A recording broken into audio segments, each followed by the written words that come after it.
Gerai, Laurinai, tai sveikinu su naujo politinio sezono pradžia. Pradėjom jį nuo Baltijos saugumo iniciatyvos, nuo užsienio politikos gairių ir toks vaizdas, nežinau, gal čia per daug konservatoriškai, bet man neramu, nes ta vyriausybė yra dar blogesnė, negu kad mes, taip sakant, turėjom. Kaip manai, čia atlaikysim? Ja, didžioji problema matyti yra tai, kad vietoj to, kad mes galvotume apie valstybės transformacijas, gynybos stiprinimą, iššūkius lūžio ekonomikoje, prisitaikymą prie dirbtinio intelekto, robotizacijos, automatizacijos, kitų fundamentalių iššūkių, kaip demografijos problemų sprendimas ir visi kiti dalykai, mes dabar svarstysim, ar mes atlaikysim 3 metus Žemaitaitį ar ne. Tokia būklė ir esam. Tai čia, manau, ir yra didžioji turbūt tragedija visos šitos naujos vyriausybės, kad mes kalbame apie kažkokias vidinės suirutės, intrigas, konfliktus, o ne apie kryptis, strategijas ir vizijas. Štai ir yra visa problema. O tai laikas tai jisai nėra, pas mus jau taip, žinai, mes jau neturim daug. Turiu galvoje, kad reikia valstybę stiprinti, ypač šiandieniniam geopolitiniam kontekste. Ir visame tame, žinai, lūžių visoj paletėj, įvairiausių nuo geopolitinių iki ekonominių. Tai čia, aš manau, ir yra didžioji problema susijusi su tuo, su kuo mes čia dabar susidursim pastarosius metus. Aš vakar pagalvojau, net ar nebus taip, kad pirmą kartą mūsų istorijoje, žinai, mes kažkaip sugebėdavom koncentruotis tiem išorės iššūkiam, bet pirmą kartą mes faktiškai įnešam vidaus politiką į užsienio politiką. Aš pažiūrėjau tą vyriausybės programą, ten daug keistų dalykų apie Kiniją prirašyta. Puikiai, jiegi, manau, puikiai mato, ką ta Kinija šiuo metu daro, bet tiesiog jie įneša į užsienio politiką tai, ką jie sakė norint savo rinkėjams, bet tai bus neadekvatu. Ta prasme, mes nepataikysim į ritmus. Tai vyksta dalinai Lenkijoje, tai vyksta Amerikoje. Dominuot pradės vidaus politika užsienio politikai. Taip, mes turėjom konsensusą dėl užsienio politikos, tai leido mums atskirti vidinės perturbacijos nuo strateginių užsienio ir saugumo politikos tikslų. Nežinau, ar dabar valstybė atlaikys visą tai, pasižiūrėsim, gal ir atlaikys. Gal taip labai nedramatizuokim, bet kad tų klausimų bus ir turėsim iššūkių, tai faktas. Dėl Kinijos specifiškai, manau, jie, kas supranta, ten galbūt tų suprantančių gal truputėlį trūksta, bet jeigu kalbame apie užsienio reikalų ministrą, kad ir labai sėkmingai jis dabar tos jau beveik metus dirba kaip apžvalgininkas, bet vis tiek jis supranta, net ir būdamas apžvalgininku labiau negu politiką darančių ministrų, kad atkūrimas santykių su Kinija, kaip jie formuluoja, tai iš principo reikš tam tikrų nuolaidų darymą Kinijai, nes Kinai tikrai išrašys labai aišku darbų sąvadą, ką valstybei reikėtų padaryti. Mums duos namų darbų, kitaip tariant. Aš manau, kad tokie dalykai kaip įsileisti Kinijos investicijas į uostą, įsileisti Kinijos investicijas į mūsų technologijų sektorių, į 5G ryšio plėtrą, kur mes esam sėkmingai jas užkardę, tai gali būti tų santykių atstatymo kaina. Tai bus labai didelė ir aš tikiu, kad net ir šita vyriausybė nedrįs to daryti ir bus vidinių saugiklių, kurie sulaikytų nuo tokio veiksmo. Bet kita vertus, be abejo, ir mūsų uždavinys kaip opozicijos bus šitoje vietoje sukurti tam tikrą sanitarinį kordoną, su tokių neigiamų įtakų.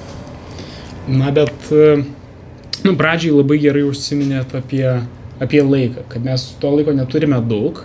Ir kai iš visų pusių toks jausmas, kad mes esam puolami, Kinija, sankcijos, dar tas pats, aišku, mes turime vakarų pasaulis, apskritai laisvas pasaulis, esame puolami. Kaip tik praeitą savaitę vyko, bent jau jiems labai sėkmingas susitikimas Šanchajuje, kur visas blogio pasaulis susirinko. Orbanas, Lukašenka, Putinas, Kim Jong-unas, Xi Jinpingas, visi vienoje vietoje susikibę rankomis ir atrodo, kad jie sėkmingai kartu dirba. Ir man yra neramu tai, kad kai mes, iš esmės Lietuva, gal ne kaip sakant, dabartiniai pirmoji linijoje, bet mes antroji linijoje tikrai esam to puolimo iš rytų. Kyla labai daug klausimų, kai mūsų nauja vyriausybė, jau tam tikra prasme nesėkminga, po jau nesėkmingo laikotarpio, aktyviai nori atkurti tuos pačius ryšius su Kinija, šito naujojo blogojo pasaulio, atrodo, lyderė. Man čia yra labai neramu ir atrodo, kad pasaulis griūva ir atleiskit, kad užvedžiau tokią jau labai liūdną temą, bet tikrai man asmeniškai yra baisu ir neramu. Ja, žiūrėk, tai nereikia, kaip čia Sąjūdžio laikai sakė, nereikia mūsų gąsdinti, tai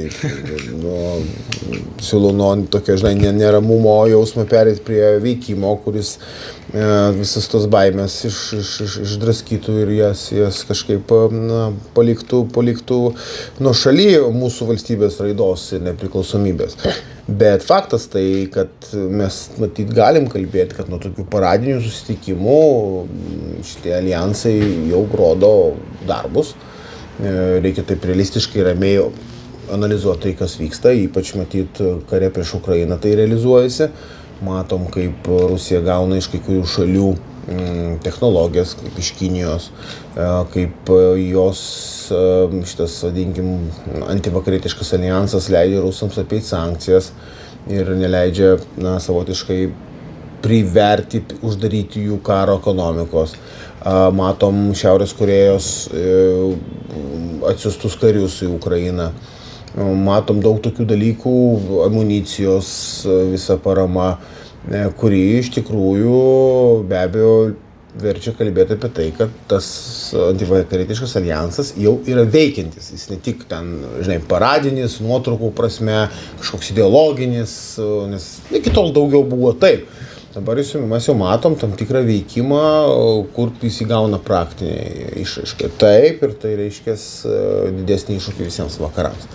Bet tada ir vakarai turi, žinai, susidėlioti savo atsako strategiją. Ir tas čia yra didžioji problema, kad mes dabar turim tą, tokią savotišką naują seną, bet netradicinę lyderystę Jungtinėse Amerikos valstijose, kuri nėra linkusi į kažkokių tokių civilizacinių, kultūrinių, idėjinių alijansų plėtrą, jie daugiau viską žiūri per realpolitik, kaštų naudos balansą.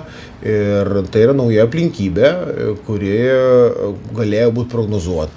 Jinai buvo prognozuota, kiek mes jai pasiruošėm visi, čia jau kitas klausimas, bet kuriuo atveju reikia prie to prisitaikyti.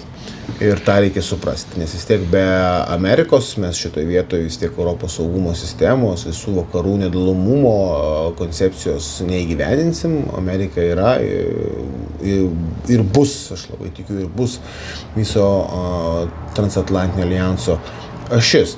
Ir tik tai su Amerika mes galim ieškoti atsvaros tam, kas čia formuojasi. Aišku, vis tiek aš linkęs manyti, kad ir tarp to antivakarietiško alijanso yra dalykų, dėl kurių jie nesutarė. Azerbaidžanas parodė vietą Rusijai Karabacho kontekste ir kituose klausimuose. Ir tai rodo, kad jis irgi turi jau tokį veikimo savarankiško momentą. Aš manau, kad reikia kalbėti ir apie tai, bent jau ilgesnių laikotarpių, kad Kinai vis tiek struktūriškai daug stipresni už Rusiją. Ir jie gros pirmų smuikų šitam visam alijanse, ne Rusija.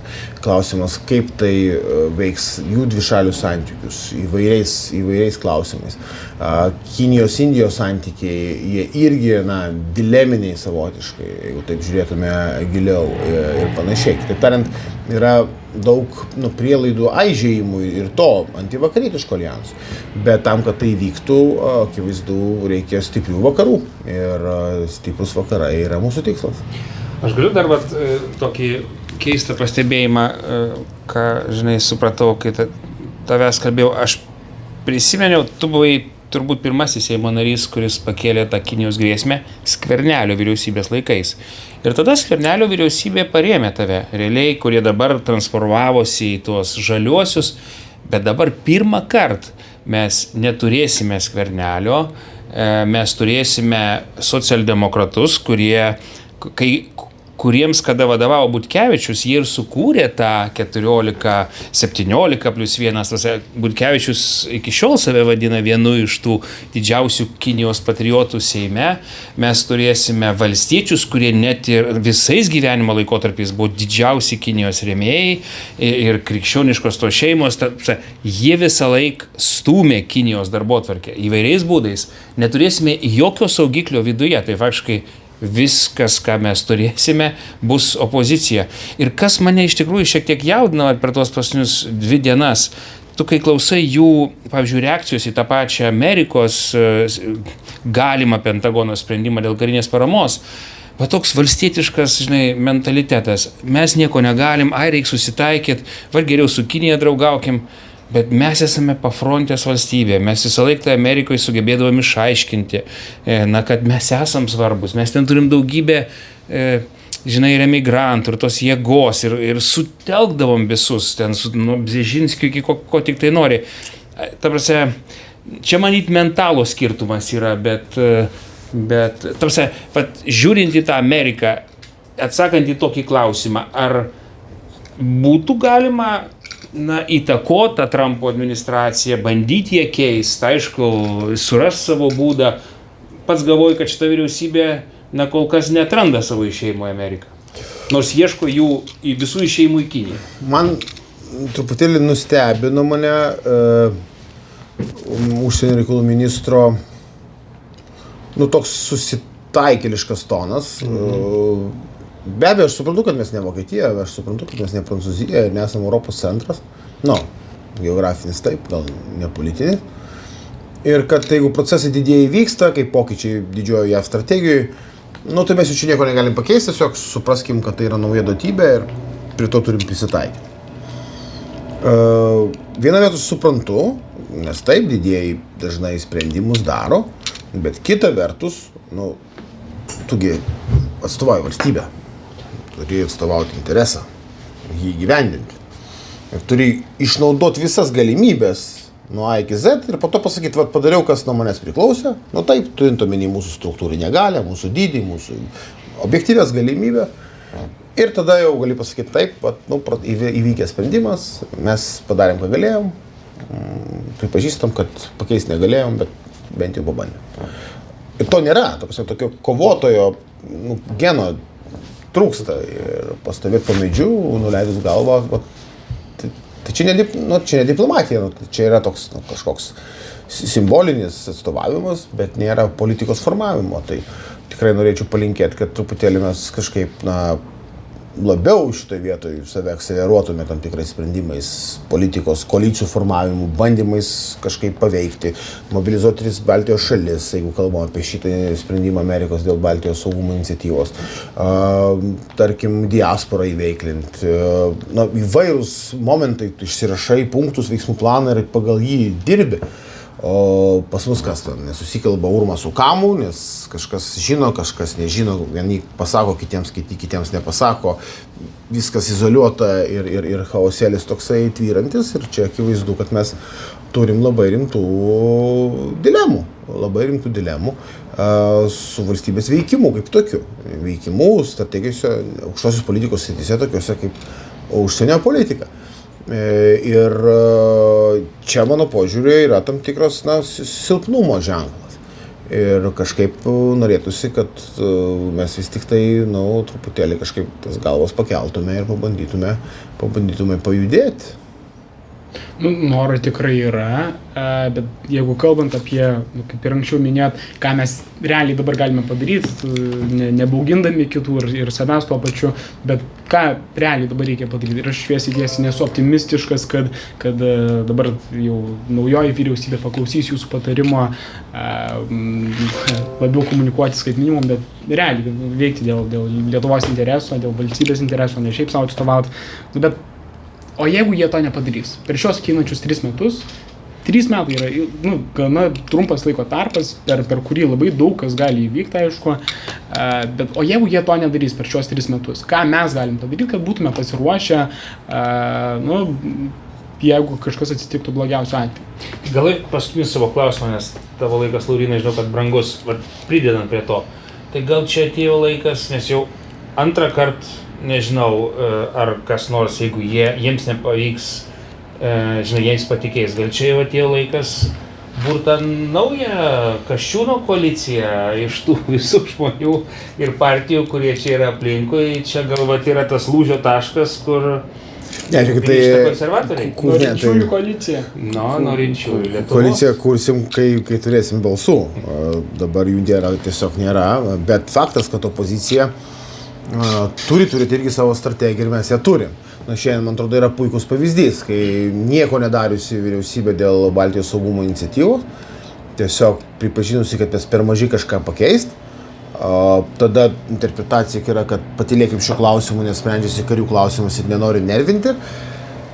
Tokie argumentai, žinot, jie, keistoki. Tai šiandien ta iniciatyva dėl bendro laiško Baltijos šalių parlamentarų, tai yra kažkokia gyvybės užuomazga, kad valstybė dar gali kažką paprojektuoti, gali padaryti kažkokį sprendimą ir tas, kas iš kur kyla, iš opozicijos, iš Tėvynės sąjungos Lietuvos krikščionių demokratų. Dabar tie parašai, kurie renkami ir mes, rytoj jau turėsim visus ir latvių parašus, ir matau, estai susirinkę visi parašai yra. Tai yra tikrai, sakyčiau, veiksmas, kurį reikėjo daryti anksčiau. Tai ir pavyzdys, kaip mes, veikdami opozicijoje, galim po truputį kažkokius inspiruoti pozityvius valstybės interesus ginančius valstybės veiksmus.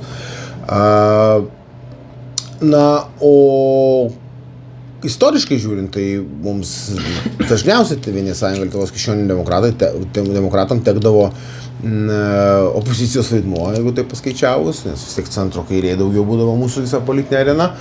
Bet net ir būnant opozicijoje, aš vis prisimenu apie tos ir profesorius Landsbergio pasivaikščiojimus su Brazausku Vingio parke, apie kurios čia sklando legendos, net ir tais sunkesniais kairiųjų laikais, tas LKD turėjo balsą, svorį, net ir būdama opozicijoje. Tai šią prasme visas tas veikimo logika irgi niekur nedingo. Tai manau, kad mes tikrai būsim tie, kurie neleisim jiems užmigti, nuleisti galvų, pastovėti po medžiu ir raginsim daryti veiksmus. Ir be abejo, ne užleis pozicijų ir ginti Lietuvos interesus, Lietuvos nacionalinius interesus, kai galbūt patogu yra patylėti kai kuriais atvejais.